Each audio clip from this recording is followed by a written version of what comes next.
I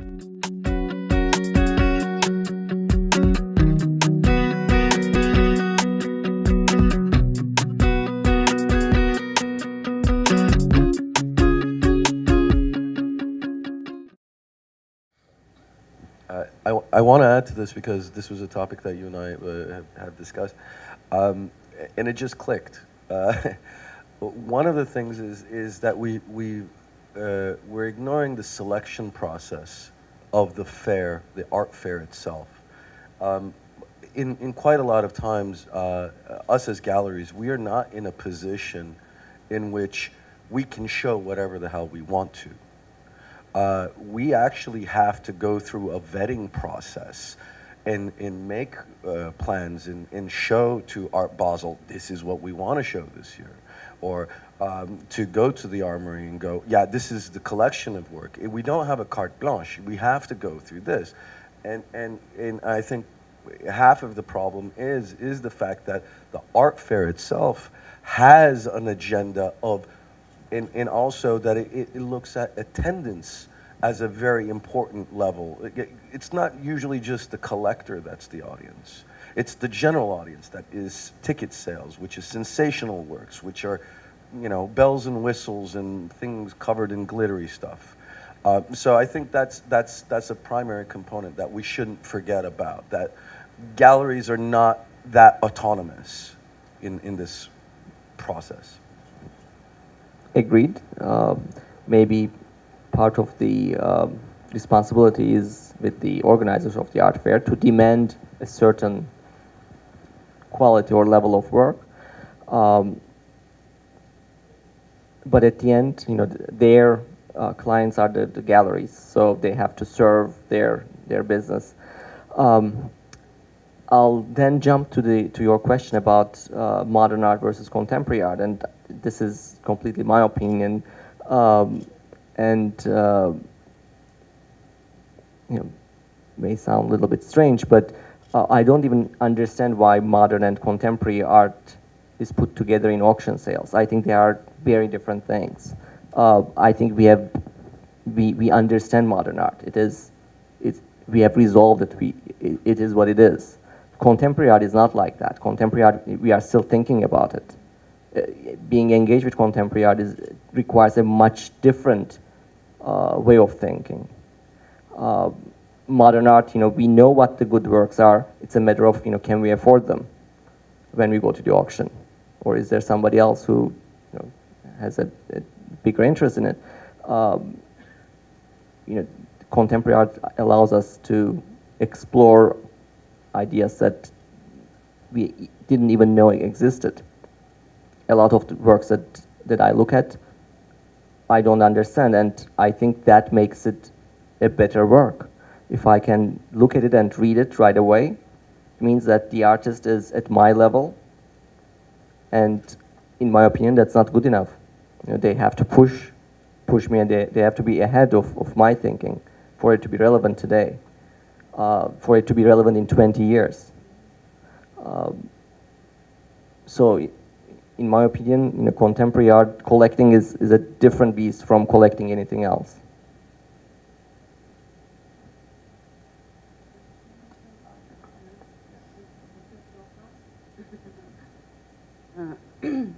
So, but I mean, do you see there's any possibility for like Dubai to eventually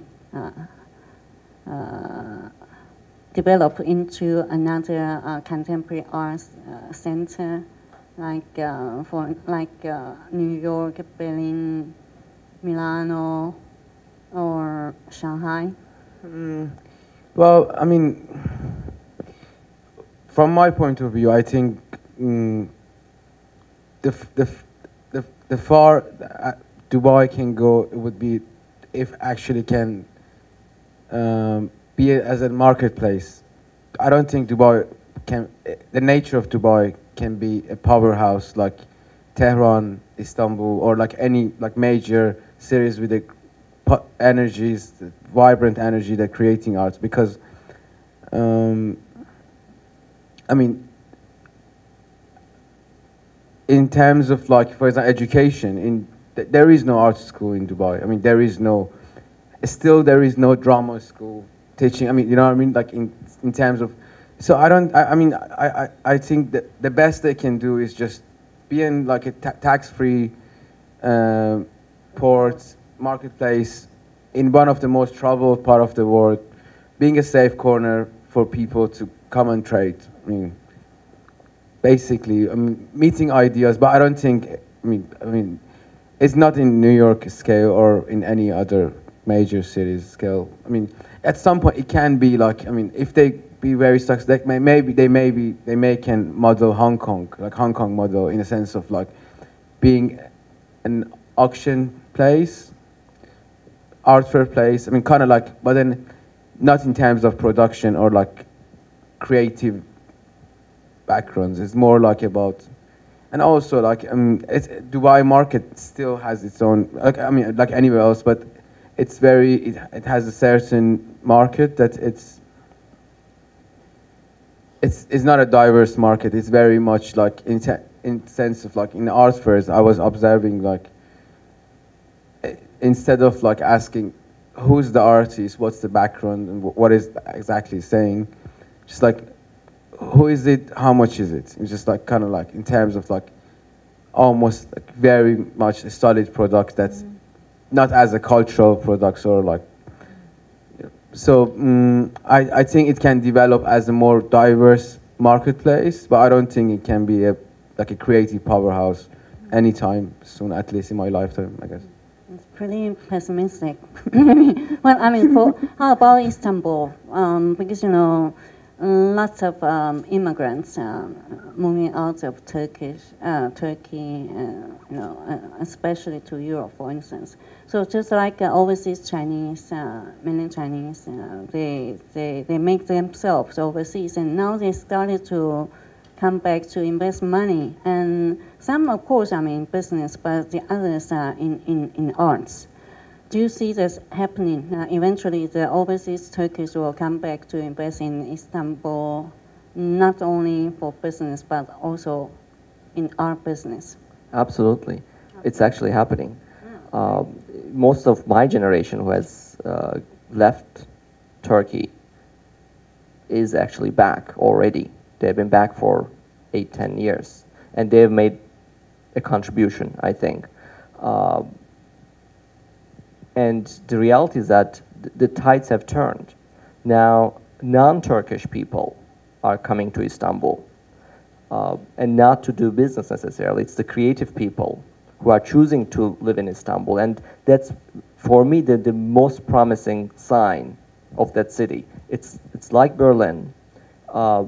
The creative people come because there is reason for them to be there. They feel like there is an energy, there's a good environment to produce interesting work. And them being there makes the environment better. And Istanbul is in that upward spiral. It has been there for a few years. I know a lot of people from Europe and the US who have moved to Istanbul permanently without their firm sending them to work in their headquarters, whatever. So that's a wonderful sign for the city. Sorry, can I just add something about like the Dubai things in terms of like infrastructure? And when I mentioned like misconception, it was like I was talking to a few institutions in Dubai about artist residency. That there are spaces that they can go and work, but there are not enough shops to supply art materials. And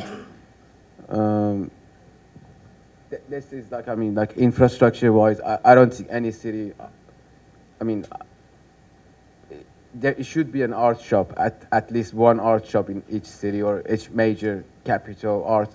In terms, I mean, it's a good start to at least have a damn shop to just like go and buy colors or whatever paper you need. But also like in terms of misconception, like there is an area in Dubai called Al Ghoz area, which is like, it used to be like an industrial warehouses. They turn it to galleries. Okay, fair enough. They found the idea very cool, and it is a kind of like an art neighborhood. But then soon after, they find the idea of like having warehouses nice. So now they are making another 9 warehouses, galleries look like warehouse.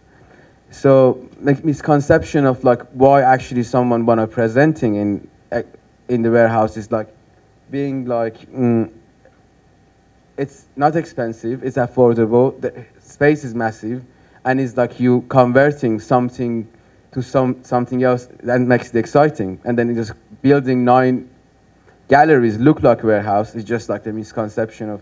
So I think it needs more content and studying to make, at least, I mean, Dubai or UAE a more kind of cultural creative spot. 因为那个Haro 要搭飞机哈，那我征求大家一下，就是说我们是大概顶多就是在5分钟哈到10分钟，如果说我们一起结束的话，大概就是大概5分钟啊，没有吗？还要先离开吗？差不多哈。那个这样好不好？就是说看是这个简短的 comment 或者是这个提问，那会后再来交流好吗？有没有哪一位想要先这个有一些 feedback？ 可以吗？可以吗？好，对，因为我们主办单位希望说这个不要让他误了飞机哈。那所以今天真的非常高兴哈，那个在座的这个各位参与哈。那我真的很抱歉啊，那个下次跟主办单位沟通啊，千万不要在礼拜一早上找这个 Beatrice 啊，头脑都还没有清楚。没有开玩笑哈。那不过我真的非常非常感谢这个 Art Taipei 走过这么多个年头哈。那包括说我非常感谢所有的这些收藏家因为现在某个程度的趋势，像包括国际上主要美术馆的这个重量级的展览，不管它是处理是比较古典的主题，或者是当代艺术的议题其实都大量的仰赖民间的收藏。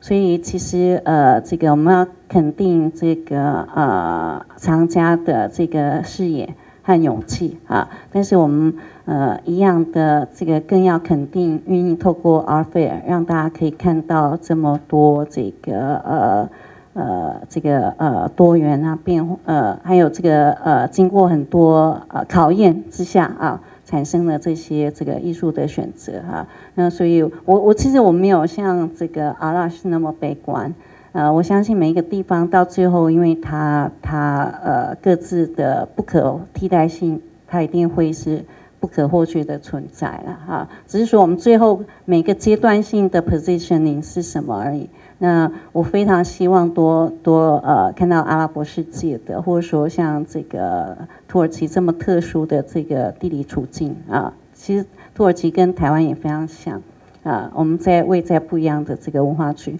那总而言之说，我拜托这个各位这个明年一定要继续参加台北 Art Fair 因为真的亚洲在非常艰难的时候，尤其台湾的这个不断的自我更新的这个过程当中今天因为有大家的这个参与，才有可能这么顺利那更重要的是明年一定要再来。那我们也希望说we can always see you somewhere sometimes in the future, in the very near future. Yeah, and have a nice trip back. Thank you.